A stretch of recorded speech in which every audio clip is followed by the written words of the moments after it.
Hey, everybody. Welcome back to Odd and Untold, the podcast where we discuss all things spooky and strange.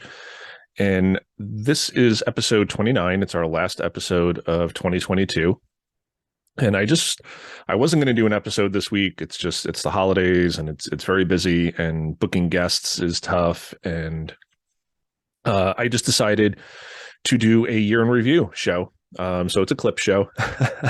There will be a little bit of content on here that has not been seen or heard before, so stay tuned for that. But I just wanted to showcase all the wonderful guests I've had in the past 6 months. I started this show, officially launched it in June, and just wanted to do a little review and just give little snippets of some of my favorite stories from the past year and give all of my guests a little screen time. So if you are new to the podcast, this is a great episode to kind of just see some of the guests we've had and some of their stories. And if you've been following along, like I said, there will be some new content here that you haven't heard before, mainly in the form of maybe some bloopers at the end and some off-air stuff that has been discussed that didn't make it into episodes, but I feel should be out there. So just doing this little clip show. Hope everybody had a wonderful Christmas, wonderful Hanukkah. I hope everyone's going to have a great New Year. This year for me has been extraordinarily tough, but I've pushed through. I've pushed ahead. I know a lot of people have had a tough time this year, but it's been very tough for me. I'm actually surprised I'm still doing the podcast, but here I am. And I'll get to some thanks later. But I wanted to start off with episode 1. And I've told this story on the podcast before, but to launch the podcast, I figured go big or go home, shoot my shot. So I reached out to filmmaker Seth Breedlove, who, of course, is the creator, director, producer of Small Town Monsters and all of their documentaries, and reached out to Seth asking him if he would be on my first episode of the podcast, and fully expected him to say, no, I don't do podcasts anymore. I kind of knew that he wasn't really doing podcasts anymore at that point. Or if he did agree, he would say, yeah, but reach back out to me in 6 or 8 months or whatever. I'm just super busy right now and we'll set up a time in the future. And to my surprise and joy, he said, yes, let's do it next week. So we set up time, we recorded, and we went for like 2 hours, and I felt bad. I kind of had to stop the episode because I was taking up way too much of his time. But Seth is a great interviewer. He had so many great stories. The clip I'm going to show here, this is a bit of a humble brag, just not so humble. I was hesitant to show this, but this clip right here means so much to me. And this is one of the things that has allowed me to keep doing the podcast. It means so much to me that he said this, and I listen to it a lot. I go back and listen to it a lot because it means so much to me, and it just encourages me to hear someone like him, so creative, so talented, say this about me prior to my podcast when I was still running the occult section. So I wanted to showcase some of Seth's stories, but it was hard to pick one. I mean, he had so many great stories and he just spoke at length and in so much detail. So please, if you're into Seth, if you're into Small Town Monsters, if you're into cryptids and ghosts and UFOs, check out Small Town Monsters. Check out my first 2 episodes where I interview Seth. It's in 2 parts because, like I said, it went for 2 hours, but please check that out. It's worth the watch. So here's just a clip that means the world to me. From Seth, and hope you enjoy this, and be right back. Yeah, thanks for having me. It's really cool to talk to you finally, because I'm actually a fan. I'm a fan of your writing. I'm a fan of the approach you take to Bigfoot especially is interesting to me, and for some reason there aren't a lot of people that I follow when it comes to this stuff, but you're one of the guys that I tend to follow. And, really, thank you. Yeah, have since the early days of STM. Oh, awesome. And also, like, I think I've said this to you, but you're one of the few people where if you review something of ours, I actually read it. so like, yeah, I think. Yeah, and I know you do. I think, yeah, I legit do, and I think one of the reasons I do is because you've had negative things to say about STM stuff. Um, and I tend to respect the things you had to say, even if like I don't initially agree with it. I like to read that kind of feedback, any kind of feedback that's negative, but isn't just like screaming about some, like there's not enough evidence of whatever in this project. Right. Uh, I appreciate that. Okay, so again, of course, that is a very awesome thing for Seth to have said to me, and like I said, it means so much. So, Seth, if you're watching, thank you. That meant more to me than you will ever know. And that was my first episode. I was so nervous, and just to start the interview like that was like probably 2 or 3 minutes into the interview, and it just made me relax. And so, I will always be grateful to you for that. So, thank you.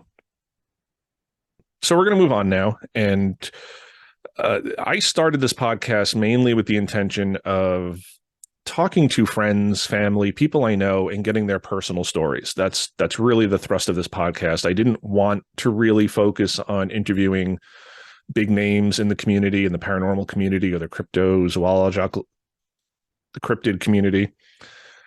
So I started bringing my friends on, and they have over the months become more like co-hosts. So I'm going to start with my buddy Josh, who I go camping with a lot up in the Adirondacks. And we had a weird encounter up in Ross Pond back in August of 2020. So here's Josh and I speaking about our encounter with a strange creature that may or may not have been Bigfoot.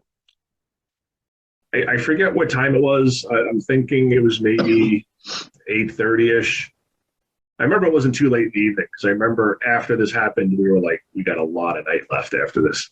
But it was probably like 8:15, 8:30, 8:45. It was definitely before 9. Yeah. But I remember we like finished dinner. We had like fire going. We're sitting there with Jax and we're just talking. And Jax hears something big coming into camp. And, our backs are to the water. So our tents are behind us by the water, and we have the fire pit in front of us, and we're just kind of looking into the woods, and then there's like a mountain, right, big hill, beyond. And Jax is looking over to the right. And you and I heard it too. I mean, it was clearly big. Right. It's not trying to be subtle or anything, and it just kind of comes in. And Jax, sits up, and he's at attention, and he's looking at it and kind of watching it come in, and it kind of stops right in front of us. And you saw some eye shine, right? Yeah, that's, I think what we first heard was a big snap of a large branch. Right. Something had stepped on something and just made this big crack sound, maybe 50 yards out. And I think that's where we first noticed it. Jack's ears perked up. Right. He's looking off, into the darkness. Our camp, our campfire and our headlamps are only giving us a certain amount of visibility. Maybe 20 yards at best, 25 yards, 30 yards. And just pretty much it could just get the top half of that little hill we were on where we had our tent set up. Right. And where we were looking at, where this creature was coming from, was kind of on the crest of the edge of the hill. So if you think about it, the campsite was on top of this little hill. It went out about maybe 30, 40 yards in kind of like a circular direction, maybe more depending on, on where you're standing. But then it kind of dipped down into a steep area and went down to where it leveled out and was regular forest again. And down that kind of ravine, there was kind of like a swampy. It looked like there was maybe a stream that had dried up. And when we had, and I'll get back to the eyes in a minute, but when we had gotten there, one of the first things we did was kind of look around and a place to, hang our food and stuff like that. And we had found our bear hang farther, we hang our food in a bear hang, we tie it up, throw it over a tree branch and hang it, 20 feet up in the air. And so we found our bear hang, going down that hill. And as we went down that hill, there was kind of almost a dry stream bed, But towards the end of it, there was just mud and stuff like that, and we saw all kinds of footprints there. So it looked like it was a well-worn kind of animal trail. Looking back at the footage later on when we got back, I recognized the moose track. There was definitely deer tracks. There was coyote, but there was just a gambit of animals that were just kind of going through that spot where the water where the small stream kind of opened up and they could just drink. So it was a game trail for sure. Yeah, definitely. And when we heard this animal, whatever it was coming through, it was coming along the ridge that goes down to that game trail. It must have been maybe about I don't know. I'm trying to think. Maybe 30 yards, 40 yards from the campsite. And I looked into the darkness and I saw eye shine. I saw amber eye shine, and I saw whatever it was. It was about eye level with me, and it looked. Yeah, you're a big guy. You're what are you 6 foot? I'm 6 foot. Yeah. So we're standing straight up, and I'm standing straight up, and it was eye level with me. So I saw the amber eye shine. I saw the eyes close. I assume it either looked away or kind of looked in another direction, which is why the eye shine disappeared for a second, and then I saw it come again, and it was like blinking. Right. As well. So I'm seeing this. I'm knowing it's some kind of animal. I'm not familiar with the type of eye shine that bears have. I assumed it was probably a bear. It didn't seem like it was at all afraid of us. And a black bear, an Adirondack black bear, is like jet black. It's black as midnight. So I can see where if it was a bear, it would be very difficult to see. In the darkness, in the shadows, it'd be tough to see. So I saw that. Jax was looking the exact direction I was. I knew that we had coordinated our eyesight on this animal, and so at that point, I thought we had a bear was going to come into camp. We yelled at it a couple times. Didn't seem like we wanted to go anywhere. We didn't have the gun on us, so yeah, exactly. So at that point, I got a little nervous, and I said, "Okay, Jason, let's kind of get back to back." We had a couple sticks that we had we were using as pokers in the fire. These kind of longer sticks that I think we had even sharpened some of them off during the day.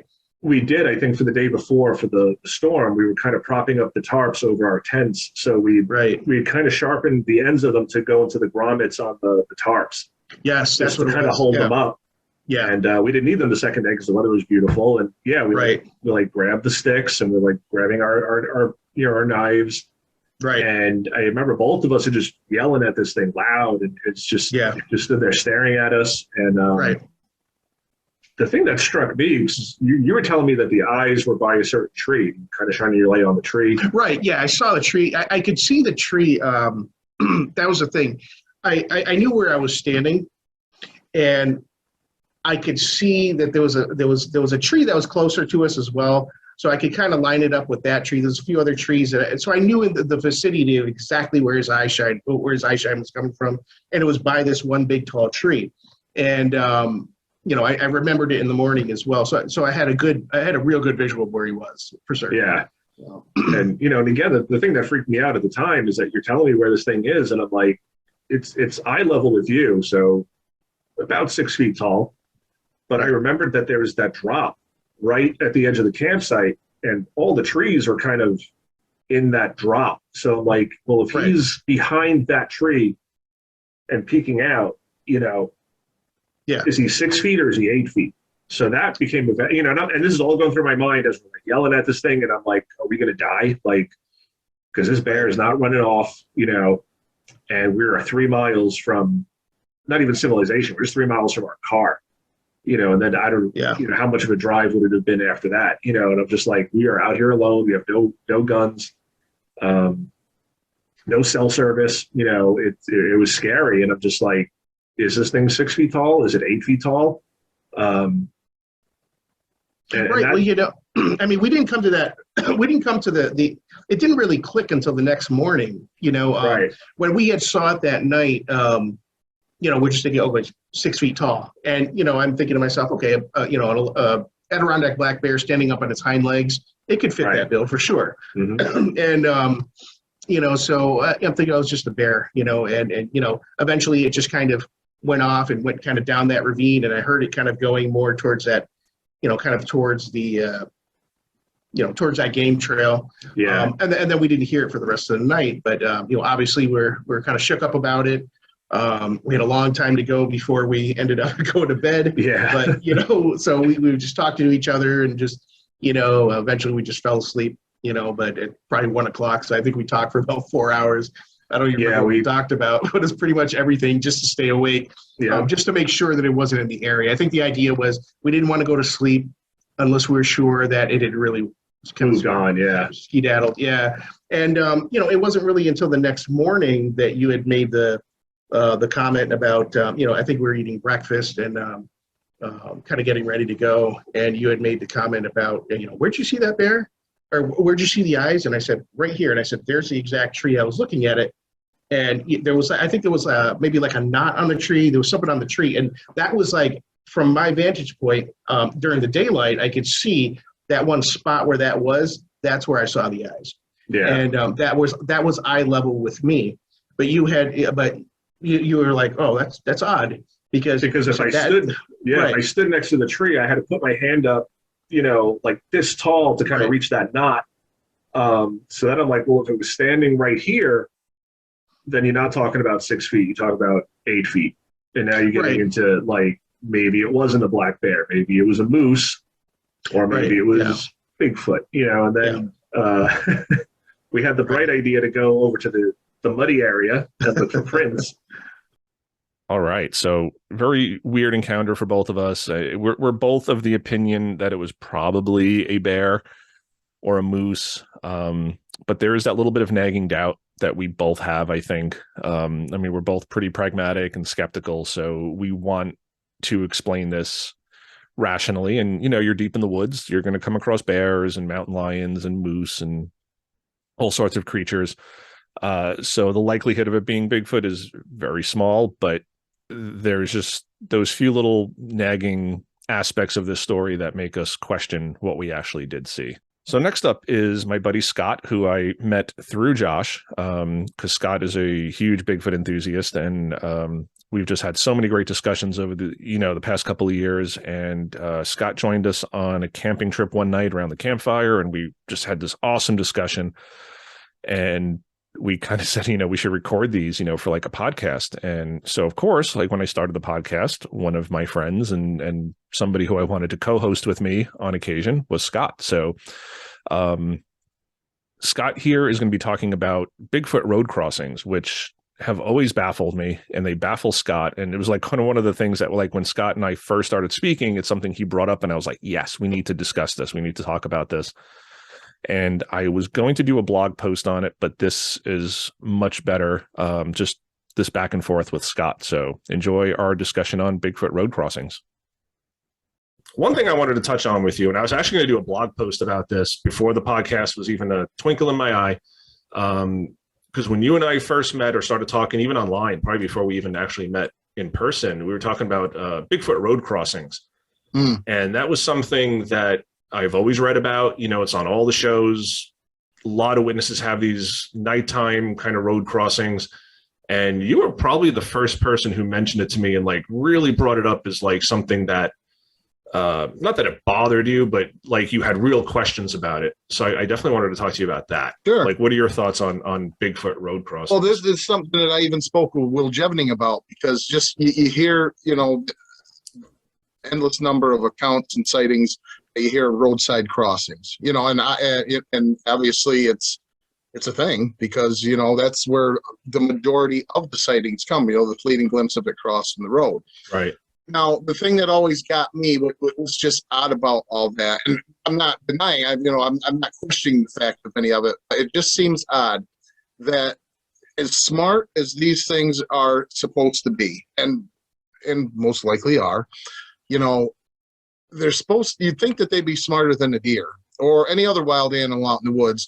And especially, most of these sightings are out on a country road, miles from nowhere, no houses, no lights, no nothing, where you could hear a car coming for miles. Okay. Why in the world do they wait for the car to get within sighting distance to cross the road?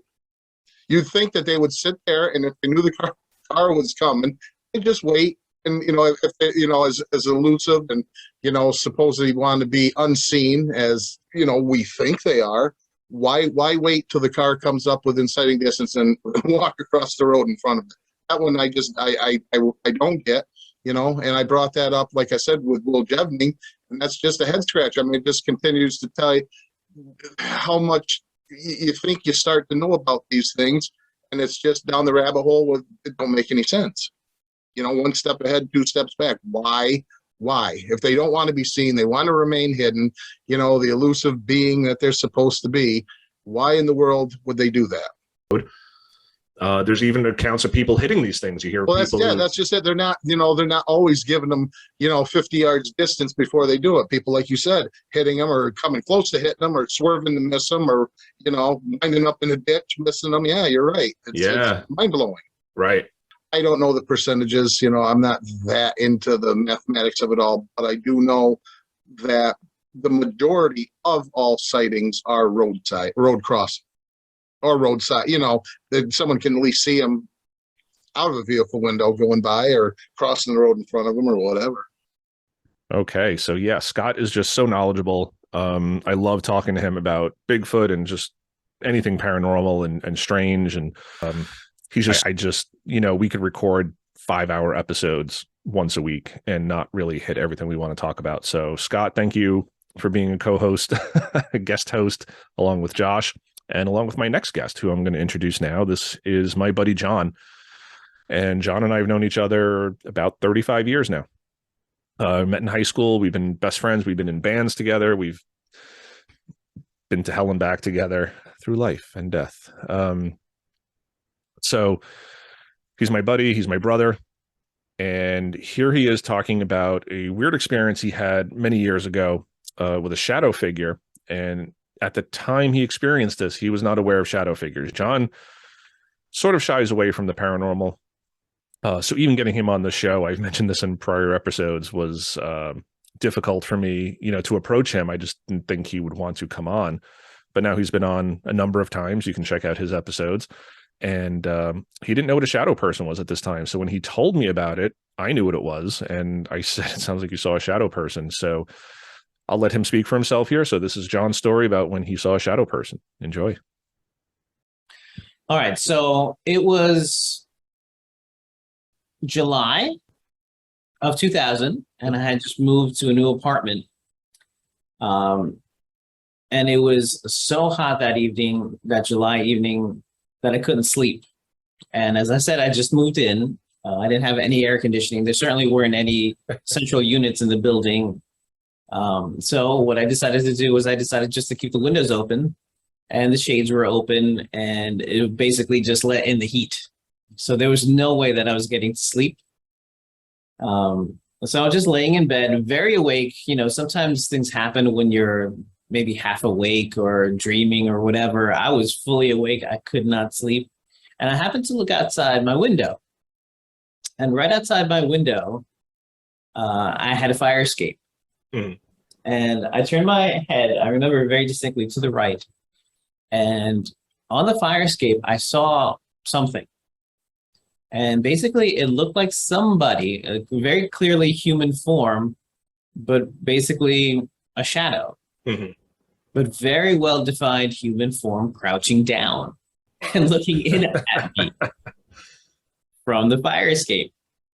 Now, I remember being able to see the building behind mine, because I could see very clearly through this form that very clearly had a head and arms, legs, and was very clearly crouching down and looking in on me, the head slightly turned, and where there would have been eyes on a normal person, it was basically just sort of white.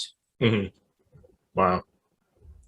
Now, obviously, this unsettled me. I didn't know what this was. I had never heard of anything like this in my life. So what I very calmly did, not to alarm it or myself, is I turned my head away from it and sort of waited for it to go away. I remember at the time my brother was living with me, and he showed up. This was well after sundown, by the Mhm. way. So he came home a couple hours later, and I was still awake because of the heat and because of the very unsettling image that I had seen outside the window. And when he came in to the apartment, I just happened to turn my head again to see if it was still there. As I said, this was already a couple hours later, and obviously nothing was there.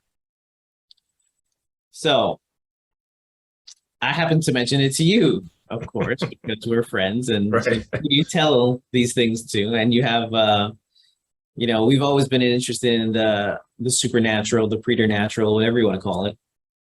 And you introduced me to this concept of shadow people. Without missing a beat, you had already heard about shadow people and what people had seen all over the United States, which was exactly what I had described. Right. Now, in 2000, this is really before I was really active on the internet. And to say that I'm active now would be a lie. I'm not active at all. I go on to read news occasionally and check my email. That's the type of guy I am. I have no social media. Right. I know. And so in 2000, before any of these things really kicked off, I was never on the internet. I didn't know that there was this whole belief, all of these experiences that people have had with shadow people, with seeing images basically constructed out of shadow in a human form. Okay, spooky stuff there from John. I mean, it's I've seen some shadow figures. I know a lot of people who've seen them. It's different than a typical ghost encounter. It's just very bizarre, very strange. And I just want to thank John for coming on and sharing that. So awesome story. Thank you, brother. So next up is another friend of mine, and I actually met him through John. We were playing in a band temporarily together a few years back. For a benefit show. And so Ethan came in to play bass and I was playing guitar. And just over the course of our rehearsals, Ethan told me this story, finding out that I was into the paranormal and had a blog and everything and was a paranormal investigator. And he shared this story of a strange creature he saw up in New York State, near Rochester, on his grandparents' property when he was a young boy. But a very weird encounter that still can't really figure out. But it was a weird creature that we call cat squatch because it looked like a giant humanoid creature, but with the head of a cat. So here's Ethan, and enjoy his story about the cat squatch. For context, I'm a pretty skeptical person. I've definitely experienced things beyond which I can explain, which is why I'm here. But I'm not I'm not spiritual in a metaphysical way. I don't believe in deities. I consider myself an atheist. I'm spiritual in a nature sense. That's when I feel the most spiritual, is to feel out and just in the element and almost like a primitive sense. But Right. my wife is very spiritual. My grandmother is, she's been identifying as a Wiccan for 60 years now. My grandfather was a very spiritual person, so there's a lot of that on that side of the family, and that's where most of these experiences take place is on my grandparents' property or in their realm in Western New York. And this isn't even like Hudson Valley or upstate New York and Appalachia, like upstate New York and the Adirondacks. This is like Western New York, Appalachia. Like nearest major city is you have to fly to Buffalo and drive an hour and a half south. So this is like the deep backwoods type stuff. And my grandparents live in a big open valley, lots of fields, and a big old farmhouse. And my grandmother, again, very spiritual, believes in spirits and entities and energies and auras. And like she celebrates her own holidays. And she said before that like she loves her home, but she's had to like protect it with like spells and stuff because that's, how she does her thing. And it's also just the region's very old. It's settled a long time ago. It's also on Seneca Nation land. Oh, okay. Yeah. And so this one still sticks out to me the most because it's very much like almost kind of a cryptozoological experience as well. And So I have an older cousin about 2 years older than me. We're very close. And as teenagers, even as kids, like 8 years old, we used to do the all-night video game binges. You know how it is, like Oh, the yeah. Mountain Dew and like the chips and like yeah. So like 4 a.m. rolls around. There's probably some serious brain fry going on, to be fair. Um, but it's very dark. And it's again the middle of the valley in a very rural area. There's not street lights, there's not lamps, there's not really light. The only light is a car coming from miles away. Um, but the way their house is structured, you can turn around and look out the back dining room, like out through the dining room, through the living room, and out a big back window into another kind of open field. And so 4 a.m. rolls around, and I turn around and look in the living room because I'm checking on the cats or whatever. And I'm 8, and my cousin's about 11. Actually, I think we're a little older than that. I think I'm about 10, and they're about 12 because I'm piecing certain things together. Okay. And so I'm about 10, and I remember looking around, peeking out back, and I see like something glowing out this window, and it appears to me that they're eyes. And I kind of tug at my cousin, and my cousin looks back, and we look for a second, and it looks like what looks like a big. It almost looks like a cat, very clearly a cat, like kind of pointed, almost docked ears, these glowing kind of that classic cat eye shape. Right. Where it kind of has a similarity to John's is it kind of looks like it's bending over to see into the window, which I took as it being freakishly tall. So it's kind of like looking through the window, like. Right. Like it had a hunch over. Yeah. And at this point, we both look at each other, teary-eyed, just about shit ourselves. Look for another second and just bolt up those stairs. Talk about it for a little bit, and then we shake it because we're like, shit's creepy. Our brains are a little fried. We've been playing games. Like, let's just go to bed. And we have to.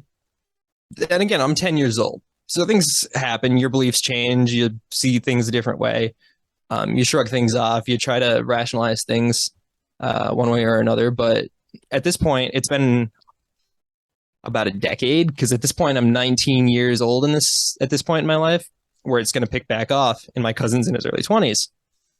And my aunt is sitting there and she's telling us a story. And she's like, I had the strangest dream last night. And we're like, what happened? And she's like, I had a dream your grandmother was standing there and there was this big, huge cat with orange eyes and it was trying to get her. Wow. And me and my cousin, again, like that collective, like shitting ourselves because we're like, this was an experience we shared that we haven't discussed with them. And my aunt is claiming to have this same experience, but through a dream. Yeah. And that's the part I can't experience. Like the part I can't explain is like that we never told her about this. We never really talked about it because it was just weird to us. And we didn't want to just bring it up and have to get sent to therapy or whatever as kids. Which I mean, it happened anyway, but right. Yeah. And to this day, I still think back at that. And I'm like, there's no way my aunt would have known about that. And she saw the thing that we saw at the back window, however many years ago. So I want to thank Ethan for coming on the show. It's such a cool story. And Ethan's just such a great guy. He's so talented. I'm years older than him, probably over 20 years older than him, but he blew me away in the rehearsal studio with his musical prowess. And he creates music now that's out there that you can listen to. And I'll put some links in the description below, but just such a cool, smart, interesting guy. And this is just a strange story. And again, he's kind of another pragmatic, sort of skeptical person I know that you would not expect to just tell a story like this. And so I'm so grateful for Ethan for coming on the show. Ethan, thank you. Awesome story. Cat Squatch. Another friend of mine who found out I was a paranormal investigator is my friend Paula. And we worked together. Up until recently, she got a transfer. She moved across the street to a different courthouse, but we worked together for a few years and got close, and we would have lunch together a lot. And she told me a lot of stories about growing up with her sister, Olivia, and her foster sister, Rachel. And so, of course, I had to have her on the show because she had a bunch of stories, and I kind of messaged her and Olivia through Facebook. I'd never met Olivia before, but this was an awesome episode. So check this one out. This was our Halloween episode with the three sisters, Paula, Olivia, and Rachel. And here we kind of get into something that I was not expecting. So Paula mentions closing your eyes and seeing weird people. and I mention a story of something I've experienced while camping, of seeing weird creatures in my mind as soon as I close my eyes at night. And then Rachel chimes in saying she's had the same experience. So this was something we were not expecting to talk about. And it was a really cool, surprising moment for me, because it was almost validation. And again, I'm not saying that this is paranormal, but it's just weird that Rachel had the same exact kind of experience I did. And stay till the end of the clip, because there's like a little bit of a funny moment. So enjoy. I don't know. Do you guys like when you fall asleep at night, when you're getting ready to fall asleep and you close your eyes, do you ever see like people like someone's face? What is that? That so it's funny that you mentioned that, because that has happened to me 3 times now, and it's only happened to me when I'm out camping deep in the woods. So when I go camping to the Adirondacks, it's happened to me this last trip, and then a couple of years ago. So like 3 times now, but like I would lay down in the sleeping bag, and literally I'm not asleep, we're just kind of like put out the fire, get into the tent, close my eyes, and it wasn't even people I was seeing. It was, and I feel weird saying this, but it was like horrific creatures that were like weird amalgamations of things I've never seen before, like things that are not on Earth. And it was almost like they were beamed into my mind. And again, I don't know if this is because I'm like so tired from the hike and cutting wood, and I don't know if it's just, pure exhaustion. It's only happened to me in the woods. But like the second I closed my eyes, it was almost like a television transmission. And I would just see this flash of this hideous alien. And when I say alien, I don't mean like ET or the gray aliens or anything like that. When I say alien, I mean just like difficult to describe. And it's just this flash of this weird creature. And it almost feels like something is beaming it into my head. Like, do you see this? Do you see this? Do you see this? And I'll open my eyes and I'm like, okay, I'm awake. And then I'll close my eyes again, and boom, there's just like another image in there. So it's really, really strange. And again, I always chalk it up to just me being extremely exhausted. Yeah. But you just don't know. Actually, it's really funny that you said that, because as soon as you started saying that you've only experienced that camping, my mind instantly went to actually last month. I went camping in Cherry Springs in Pennsylvania, which is like a designated dark sky site. So I had never camped anywhere so dark in my life. Our campsite was even under trees, under the dark sky, and we went during a new moon, so it's pitch black. Like, you opened your eyes, it was the same as your eyes being shut. And I had trouble sleeping the first like night or two. Same exact thing. Like, every time I closed my eyes, I would get these flashes of like these like horrible faces that just didn't even exist. And like it was hard, because then I try to open my eyes and it's just as black. Like, it was a really bizarre experience trying to sleep like that first night or two. So that's just really funny that you said that, because yeah, that's, and I don't mention it to anybody because I've been investigating the paranormal for a long time, and I've never heard anybody mention that. So when it happens to me, again, I'm kind of skeptical of things, and I just kind of, for me, it was always like, okay, well, I hiked 6 miles today and I was carrying 60 pounds on my back, and what's Paula laughing at? I don't know what's going on. They're both cracking up. I know. But Rachel's camera just did the we just like zoom in and zoom out. It's so funny. Okay. Anyway. All right, we're trying to have a real serious discussion here. Seriously, guys. We're having a heart-to-heart here over our experience. We're that we had bonding no over idea these. anybody else had experienced. So yeah, Rachel, that's really interesting, because I always chalked it up to being just physically exhausted. Because when we hike into the wood, like, we're not doing like quick, easy camping. Like, we're hauling gear in, and we're traveling 3-4 miles.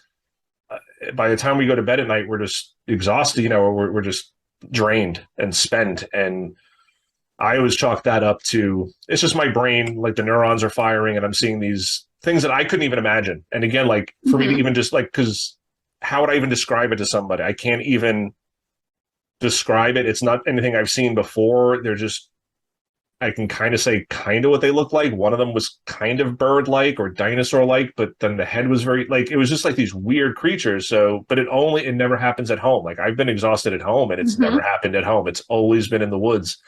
So it's interesting that this happened to you when you were camping. And again, like very dark, and the Adirondacks are like that. Like you turn off your flashlight. If there's no stars out or there's no moon, you turn your flashlight out, you might as well have your eyes closed. You can't see your hand in front of your face. It can get that dark. Wow. Yeah, I mean, I've camped other places and never experienced that. That was the only time. That it was freaky for sure, and I felt like alone because my friends, of course, could pass out in like 2 seconds, and I'm sitting here like, having. I'm the same way. My friend Josh, who I camp with, he could be mid sentence. He'll be talking about something, and then he's right into snoring. Wow. And I'm just like, okay, I'll just take the next 45 minutes to try to fall asleep by myself and hearing things in the woods. And yeah, I'll just be here with the twigs snapping. Exactly. Yes, that's weird. I mean, I'm glad you mentioned that, and I'm glad that someone else has experienced that. And again, I don't know if it's paranormal or, but I feel a little better knowing I'm not the only one. Right. Either way. Either way, whatever it is, like creepy misery loves company. So. So very cool story. Very interesting that Rachel saw the same thing, that Paula kind of had the same experiences. Our intro and outro music is actually sung by Olivia. So she's also very talented. Her and her boyfriend Mitch have the band Riversend, and they've allowed us to use this song. And it's just an awesome song. As soon as I heard it, I loved it. And she asked if, I would feature it on the show. And I was like, yes. And can I keep using it on the show? Because I loved it that much. And she agreed. So it'll be our intro outro music for the foreseeable future. So thank you guys for coming on the show. That was so much fun. That episode was so great. I had so much fun with that episode, and we got a lot of good feedback on that episode. Just the energy the girls had together, just being sisters and growing up together. It was awesome. And I also got to meet their brother Daniel and his wife Alina. So, great stuff. So thanks guys for sharing that. So while I wanted the show to focus on friends and family, of course, I'm open to interviewing other people. And I was speaking to Mike Famelant of In the Shadow of Big Red Eye on Instagram, and he agreed to come on the show. Mike is a Bigfoot researcher from New Jersey, has some really interesting stories. And I was going to use a clip of one of his stories, and then I changed my mind, and I said, I'm going to use some of the stuff that we talked about off air, because Mike disagreed with me on air about some stuff, and I respected that because I feel like so many shows are just echo chambers, and I'm really trying to showcase people with different opinions. It doesn't always have to be something I fully agree with, or they don't have to fully agree with me, just to have some sort of respectful discourse. So I'm going to play 2 clips here. One of them is me and Mike just kind of goofing around after we stopped recording, and after I told him I appreciated him, disagreeing with me, and just flat out saying it. He didn't pull any punches, and that was awesome. So we kind of have a little funny moment there. And then there's another clip of Mike just saying something so succinct and so close to my heart. And I just thought it was a great clip, and I felt awful that we weren't recording that portion for the episode, but I'm going to include that here. So here's some of your content that you have not heard yet from Mike Famelant of In the Shadow of Big Red Eye.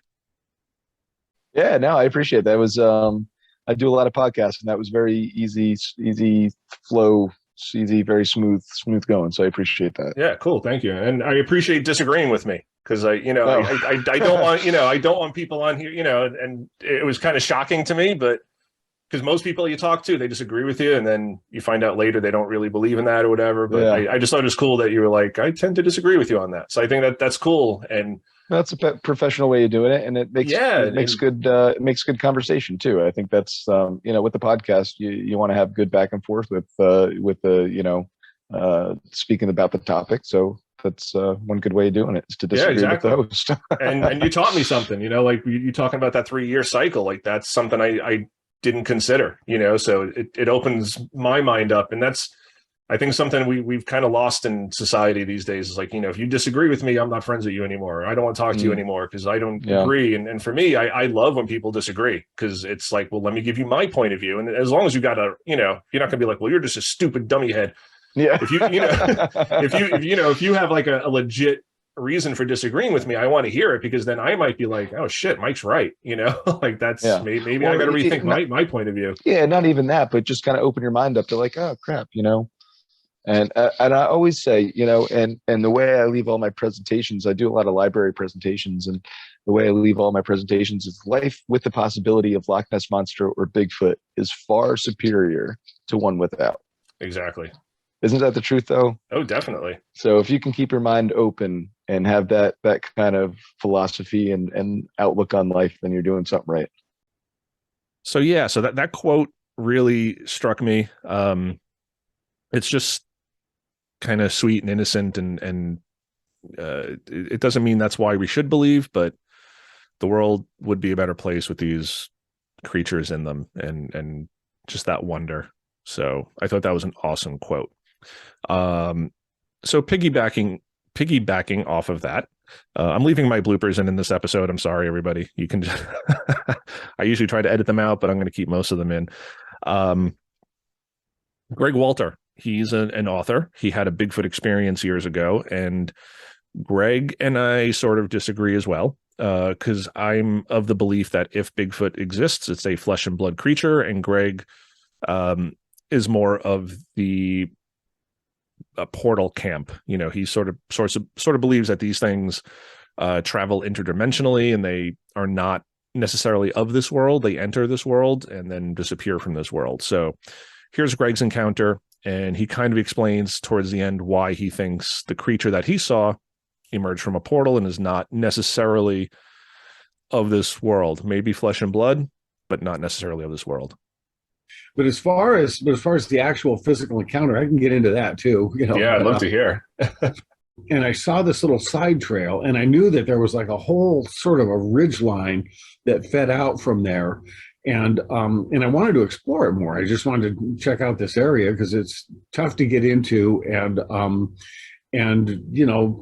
damned inaccessible, really. I mean, there's trails, but the trail faded in and out. So I was dropping my pack and having to scout, find the trail, pick up my pack, go another couple hundred yards, do the same thing over and over and over again to get, just to continue on this route.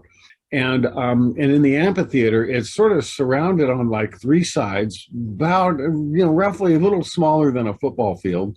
And it was like another 100 or so feet up to the top of the ridge. And so I put down my pack, set up my tent, and I'm checking this place out. And I walk up, and I was there at the at the rising of the full moon. And I thought, okay, this is going to be a special night. Oh boy, was it.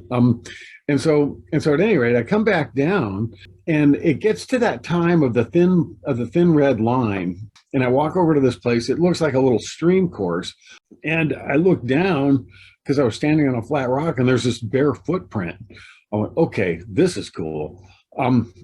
But I thought very aberrant, because number one, it looked like a bare footprint. Now, what's somebody barefooted doing this far out? And then over by my tent, there were like some smeared bare footprint marks, like as though there was a fight or some kind of struggle. And I thought it was bears. And so the bears are pretty common.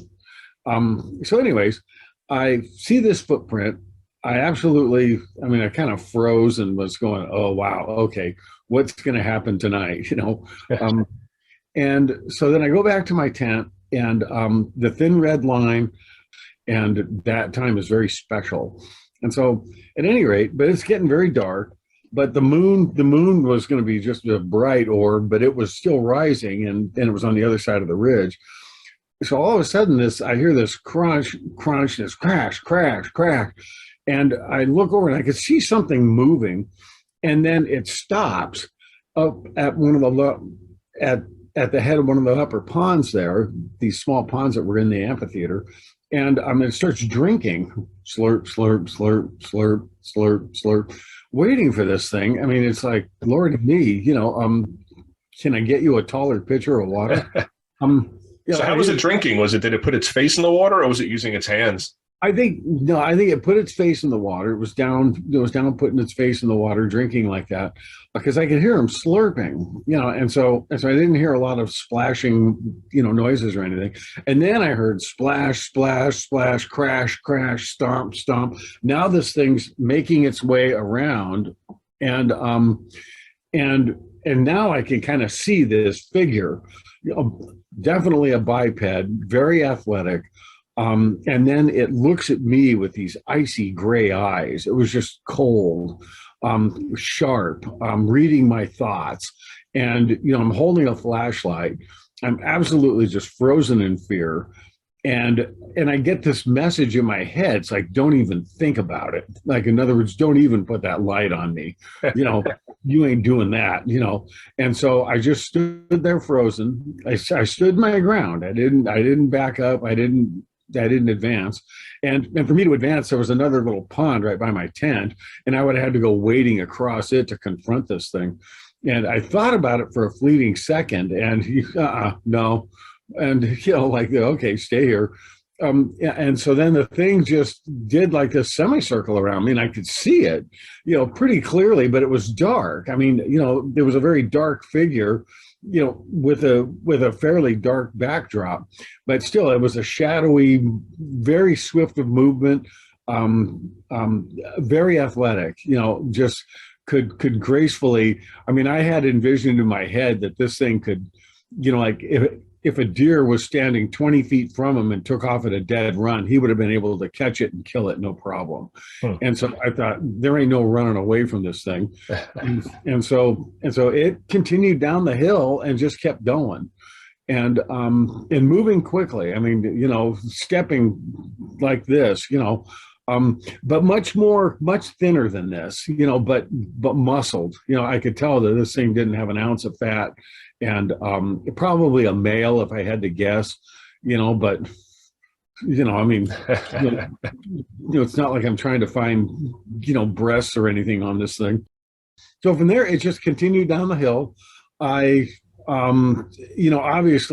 my mind is racing, on all the different thoughts about this thing as much as I could piece it together then. And that would lead me on this whole quest, later after the trip. But I continued on my trip that next day, and I went down on the other side to the lakes to look around the lake shore to see if there were any footprints. I realized at that time, and this was kind of an epiphany, it took years for me to assemble this one, was that this thing appeared within the amphitheater with me. And it was very thirsty. And if it came from like up on top of the ridge, he would have drank water up there and then kept going. He would have been on his path. But instead, it was like this thing stepped from the other world, from the other place, to come here, drank water, and he embarked. And so the question I've always had in my head was that, did I witness where this thing stepped through some kind of a portal, or was he just cloaked and having to stay low while I was there, while it was daylight, and he had to wait till the darkness to emerge?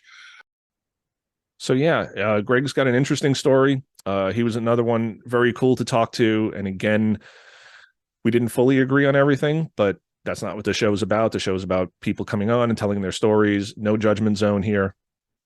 No echo chamber. I just want people to tell their stories, whether I agree or not. That's sort of irrelevant. It's more just interesting stories.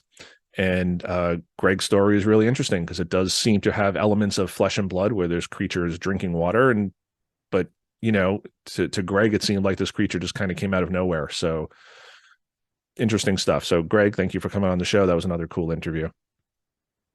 My next guest that I'm going to introduce here, she is someone who I've known for many years, never met her. She's someone who kind of helped me with the blog when I first started it, the occult section. And we had collaborated on blog posts before. She had written for my blog, I have written for her blog, and we just never spoke on the phone. We never spoke through video. It was always like emails or instant messaging.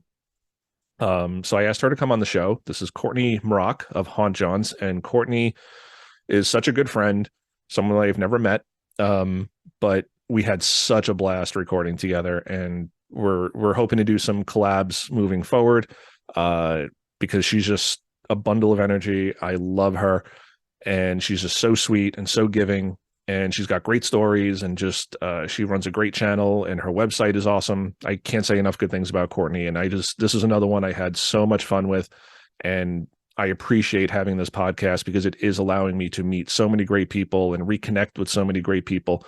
And Courtney is just so much fun. So here's Courtney talking a little bit about how Haunt Jaunts, her website and channel, came about. What got you into the paranormal, though?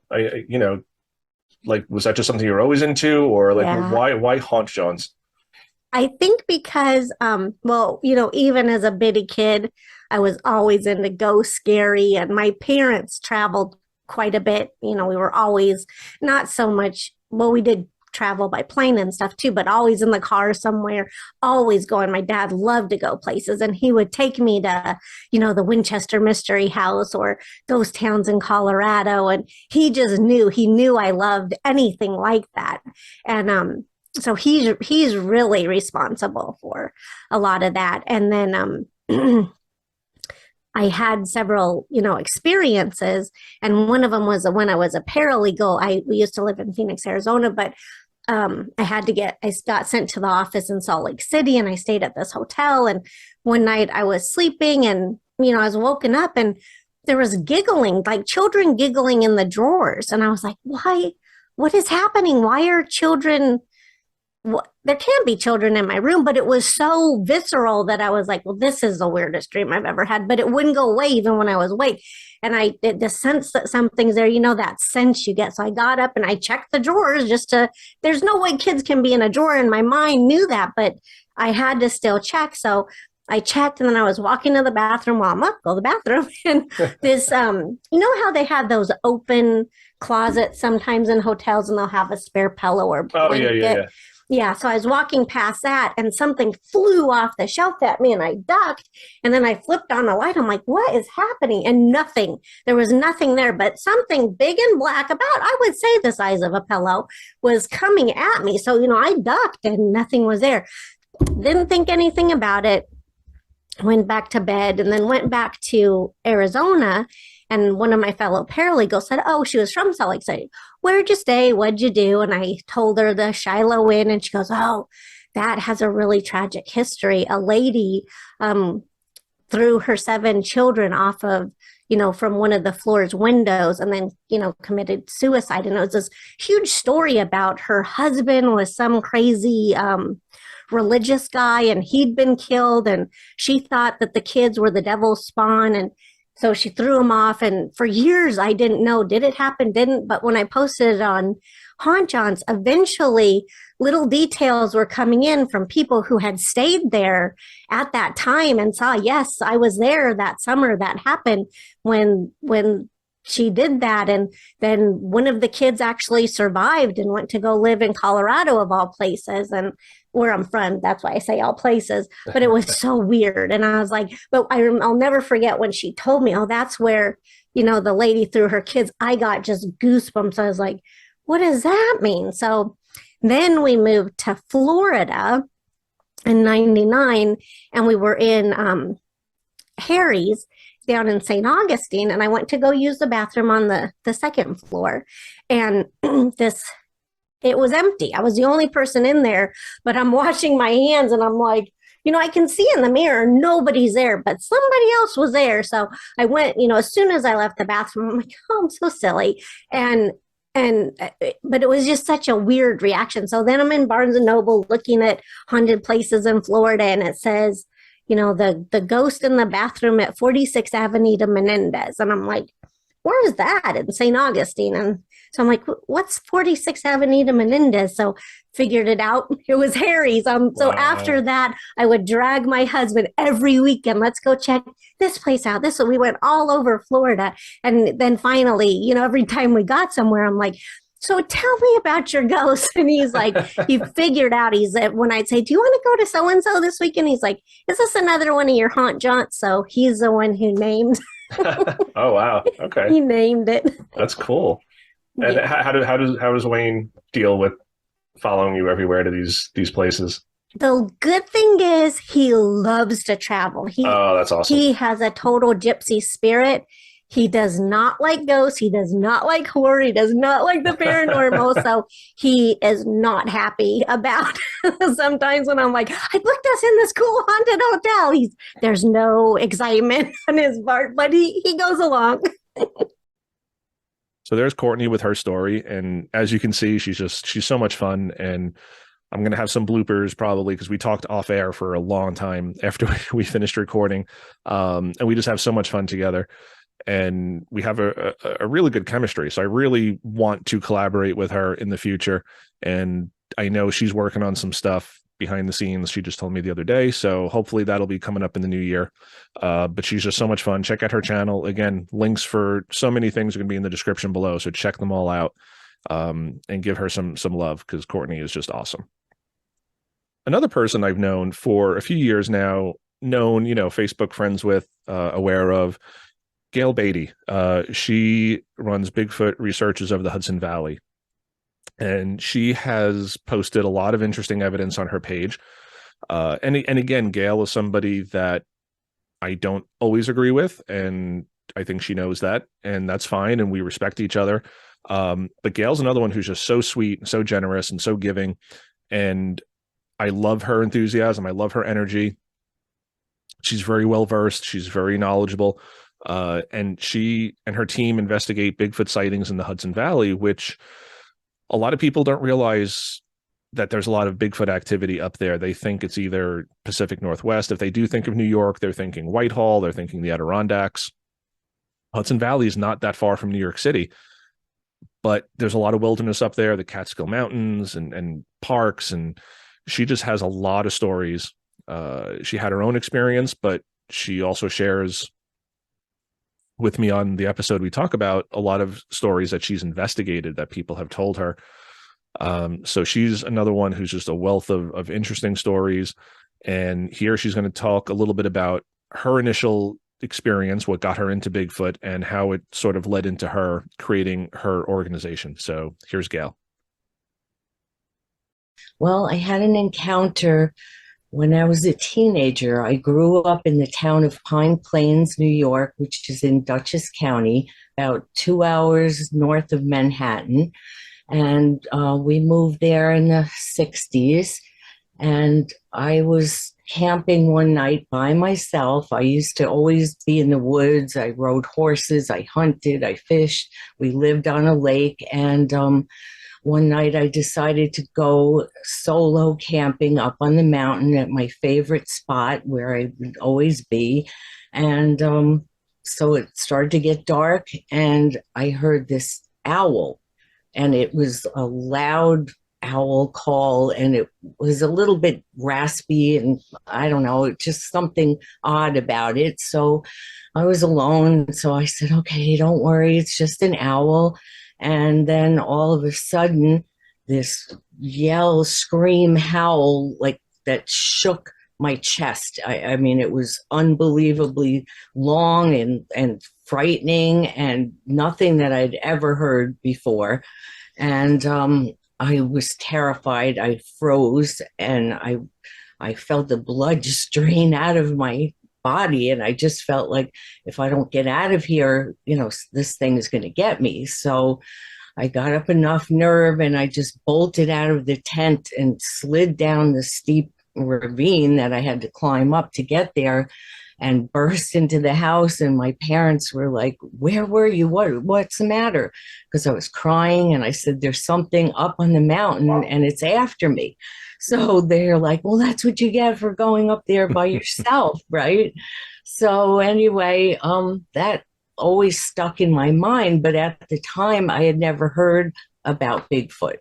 I might have heard about a Yeti, but, I never imagined they could be around us, in New York. So I guess I just went on with my life and, doing the things that I loved with nature and everything. And it was in, I think, 2011 when I was watching that show, Finding Bigfoot, that I was doing the dishes in the kitchen and I heard that same yell, scream, howl, or whatever you want to call it. And I said, that is what I heard on the mountain that night. So I immediately went to my computer and Googled Bigfoot sightings in New York State or in the Hudson Valley. And the first one that came up was a daytime road crossing sighting by two women on the road that I lived on in Pine Plains. So that was like, okay, this is crazy, you know. So from then I went to different friends of mine that had farms, dairy farms, and you know, just asked if they had had any, you know, encounters, any animals missing or killed, or you know, any unusual things happening on their property. And a friend of mine who recently passed away, he said, yeah, one night my niece was visiting from the city and it was around 11 o'clock at night, and she got up to get a drink of water and she looks in the picture window and there's this huge man-like hairy face looking at her through the window. So she screamed and they came running out of the bedroom and he's getting a flashlight, and you know, they looked around and it had jumped off the back deck and it was gone. And so from there I started investigating the farm. I started a group, you know, just a small group of us, and sure enough we started finding evidence almost immediately in the form of a huge carcass of a cow that had disappeared. And my friend said, oh, I wondered what happened to that cow. And we found the whole entire carcass tucked under this bush. So we, you know, took the bones and we showed him, and we tried to find the ear tag, but we couldn't. And then from there, other people started contacting me once I started the Facebook group and telling me of encounters that happened back in the 50s in the town of Pine Plains. And it just got bigger and bigger and more attention to the Hudson Valley itself, because it's known for like paranormal activity, which I never knew. You know, I've lived here for years, but I never knew that. So since then, it's just I've got probably over 250 reports. So that's a lot of people. And I keep saying, oh, I'm going to write a book of all the encounters, but I have like pieces of paper and books stuffed everywhere. So one of these days I will. Again, I love Gail. She's a great storyteller. She's very interesting. She posts a lot of interesting evidence on their Facebook page. Again, links below. And again, I don't always agree with it, or I, you know, perhaps maybe look at it a little bit more skeptically than she does sometimes, or other people on her page, but that's me. I'm just cantankerous. And, but again, I respect her. I really respect her. She does a lot of hard work. She's out there in the field, and that gets a lot of my respect. So Gail, thank you so much for coming on the show. I hope to have you on again. You are awesome. So someone I've met just recently, through some of us podcasters and content creators getting together on Instagram and sort of private messaging each other in a group chat, is Elsie Lottie. And she runs Bethany's Home Sweet Haunted Home. And it's a haunted Airbnb out in California. And Elsie, again, is just a bundle of energy. She's great, great storyteller. She's got some interesting stories about her Airbnb. And she shares some of them here. And here she talks a little bit about how she, you know, first walked through the Airbnb before buying it, and how she felt that there was something there. She's a medium, so she had some sense that there was some things there, and she's done a ton of research. And again, her website will be linked below. Check it out. But she's got tons and tons of research and newspaper articles about who died in the house, who was murdered there. The house used to be a brothel. It was a casino. It was a boarding house. So it's got a lengthy history, and she's done her research. So really interesting stuff. So here's Elsie Lottie. So you mentioned that you initially started renting it out to people And you said during your final walkthrough, you found out that it was haunted. So just to back up a little bit, did someone tell you that the place was haunted before? No. So on your final walkthrough, how did you figure out it was haunted? I'd like to hear that So story. I am a physical medium. Okay. But the spirits hid from me. So I did not know the house was haunted. And then when I did my final walkthrough, so the last bedroom I went into was actually across the hall from me.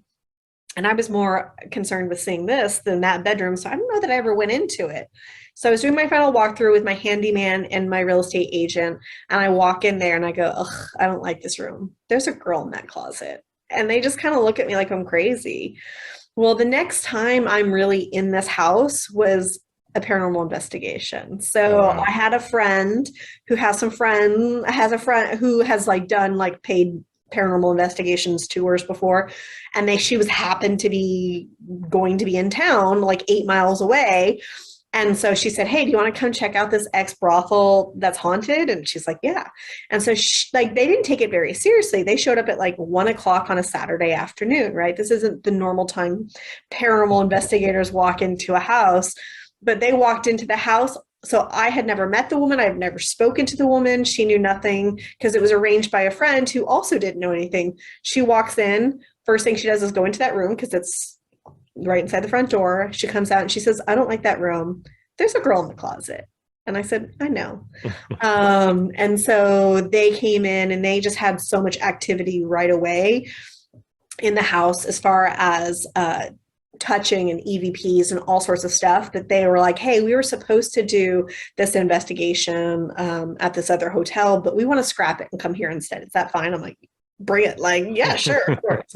So that was like the first time I ever was in this house at night was for a paranormal investigation, which honestly probably was a bad idea.